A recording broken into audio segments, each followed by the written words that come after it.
Hello, I'm in the Languedoc in the Cabrières region, and I'm in this most remarkable winery. It's the Clos du Temple winery of Gerard Bertrand. So we're going to have a look around the vineyards, have a look around and see what's going on here, and then taste the vertical of the first 4 vintages of the wine that's made here, which is the world's most expensive rosé. So, here we go.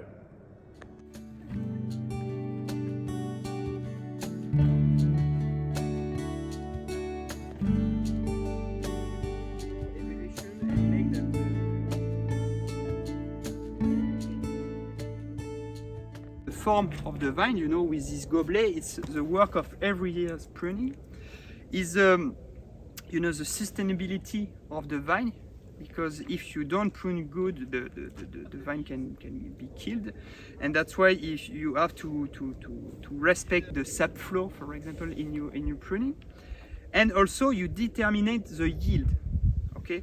Because if you let too many buds, the bud will produce the shoot, and the shoot the cluster.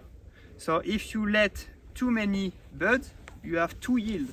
And to yield, it's good for the money, but for maker wine is not good, because here, you know, we have slowly, even if we are in rosé, we keep the yield very low. Between, for example, for the Cinsault, we have between 6 and 7 clusters per vines. That make we have between 15 and 20 hectoliters per hectare, so between 60 and 70 years old. And the particularity is that here you have, you know, 80% of Cinsault for the blend, but in all around we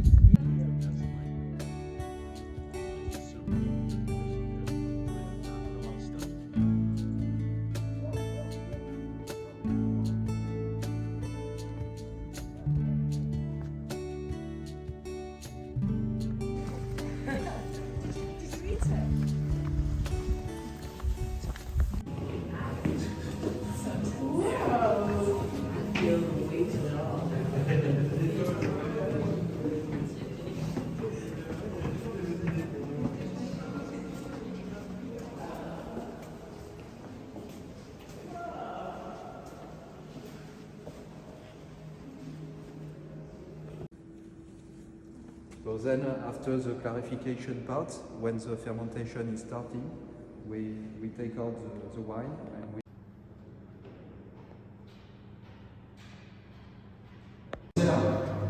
So we have 2 types of barrel, 500 liters called demi, and the 225 liters, the normal barrels.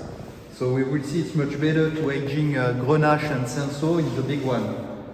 Because here we don't want too much wood in the Clos du Temple.